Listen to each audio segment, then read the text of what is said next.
Oke sob, kehadiran sepeda motor listrik digadang-gadang sebagai kendaraan di masa depan. Kendaraan ini dinilai memiliki berbagai hal yang menguntungkan ketimbang sepeda motor bensin konvensional. Kira-kira apa sih yang menjadi kelebihan dan kekurangan motor listrik?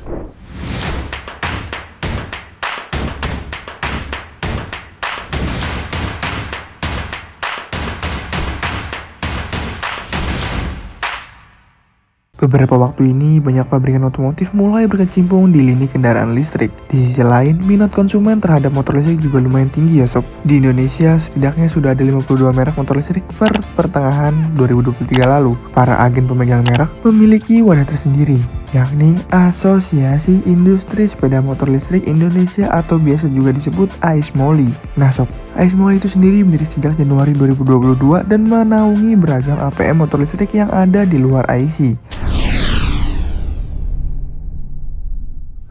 Oke sob, sepeda motor listrik dan bensin memiliki banyak perbedaan terkait cara kerjanya. Hal ini pula yang membuat kehadiran motor listrik memiliki keunggulan tersendiri karena tidak bisa disamakan oleh motor bensin konvensional. Berikut adalah beberapa kelebihan motor listrik.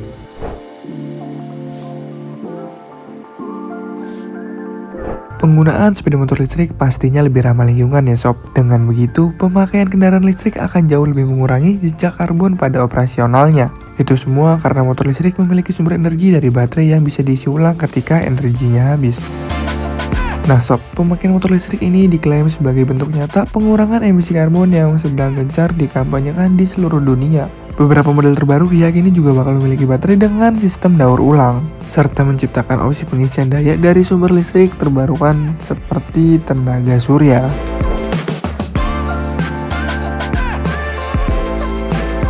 Asal sobat tahu, biaya yang dikeluarkan untuk mengisi daya baterai motor listrik itu jauh lebih murah ketimbang membeli bensin untuk motor konvensional loh. Dan tak hanya itu, motor listrik juga memiliki pajak kendaraan tahunan dan 5 tahunan yang lebih terjangkau, seperti yang diterapkan saat ini di Indonesia.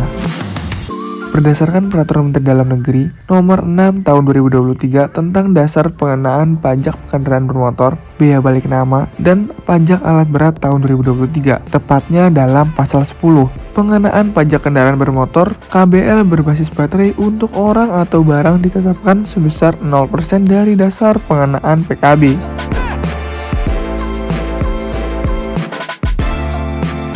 Oke sob, kelebihan motor listrik berikutnya ini adalah terkait perawatannya karena perawatan motor listrik tidak seribet motor bensin konvensional. Setidaknya ada beberapa komponen yang tidak perlu diganti secara berkala, seperti filter udara, busi, oli, sampai kampas kopling. Dan suku cadang pada motor listrik jauh lebih sedikit sehingga memudahkan untuk perawatannya, termasuk biaya servis itu sendiri sob.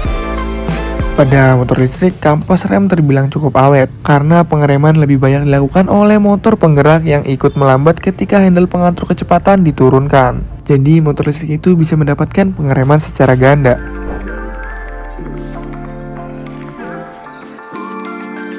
Pada motor bensin konvensional seringkali memerlukan waktu sepersekian detik untuk dapat bergerak dari posisi diam mengikuti putaran mesin. Lain halnya dengan motor listrik. Begitu handle pengatur kecepatan ditarik, kendaraan langsung bisa melaju seketika dengan torsi 100%. Dan akselerasinya itu sangat cepat dengan penyaluran tenaga yang sangat mulus.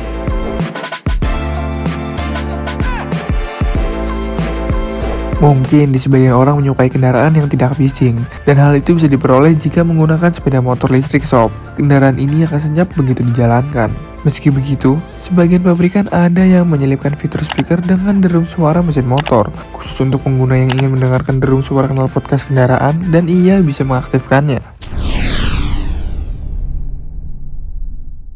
Oke sob, selain kelebihan pasti ada juga kekurangan pada motor listrik. Oleh karena itu, calon konsumen perlu memahaminya sebelum memutuskan untuk memiliki motor listrik itu sendiri. Dan hal berikut adalah 5 kekurangan dari motor listrik.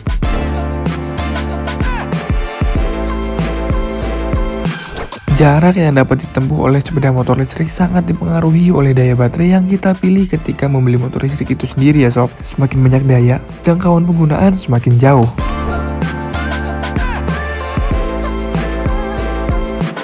Pengisian daya baterai pada motor listrik belum secanggih mobil listrik yang mendukung pengisian cepat, atau bisa disebut fast charging ya sob. Mungkin untuk sebagian merek teratas juga ada kok sob yang sudah menyematkan fast charging, sedangkan untuk proses charge ini bisa memakan waktu mulai 30 menit sampai semalaman. Hal ini berbeda jauh dengan motor bensin yang hanya perlu mengisi BBM di SPBU dengan waktu beberapa menit saja. Di sisi lain, baterai menjadi komponen yang sangat mahal yang ada di motor listrik. Biaya servis kendaraan mungkin terjangkau, akan tetapi apabila terjadi masalah pada baterai, konsekuensinya adalah berbiaya besar. Dengan rata-rata umur ekonomis baterai listrik itu sekitar 3-8 tahun.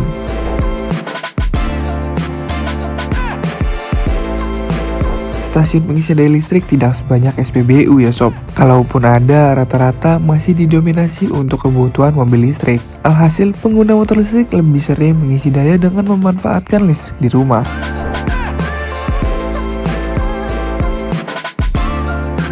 Kekurangan motor listrik lainnya adalah harga yang cenderung masih mahal pastinya sob. Meski pemerintah sudah mengelontarkan intensif pembelian atau konversi dari motor konvensional ke motor listrik, tetapi belum banyak orang yang melirik jenis kendaraan ini.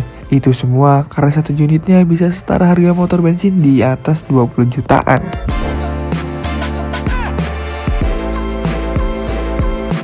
Ketersediaan mail resmi turut menjadi salah satu pertimbangan dalam memilih motor listrik sob. Hal itu sangat diperlukan pengguna untuk meminta bantuan jika sewaktu-waktu ada masalah. Dan di sisi lain, bengkel biasa yang umumnya mereparasi kendaraan bermesin bensin belum tentu bisa juga mengatasi kendala yang dihadapi pada kendaraan listrik. Nah sob, dengan penjelasan yang sudah sobat cermati sebelumnya tentang kelebihan serta kekurangan pada motor listrik, kira-kira sobat sudah tertarik pada motor listrik atau masih memilih menggunakan motor bensin konvensional? Coba berikan pendapat sobat di kolom komentar di bawah ya, supaya bisa kita diskusikan bersama-sama di kolom komentar di bawah. Dan buat sobat di rumah, jangan lupa juga untuk subscribe channel ini dan nyalakan loncengnya supaya bisa cepat mendapatkan notifikasi video seputar otomotif dalam negeri maupun luar negeri. Dan terima kasih banyak yang sudah nonton video dari awal sampai habis. Jangan lupa klik tombol like, share, komen, subscribe. Thanks for watching and see you. Sobat Sentral, siapa nih yang lagi cari spare part original Yamaha? Bisa langsung aja berkunjung ke toko kami. Ada marketplace yang bisa kalian kunjungi di semua platform. Selamat menonton. Bye.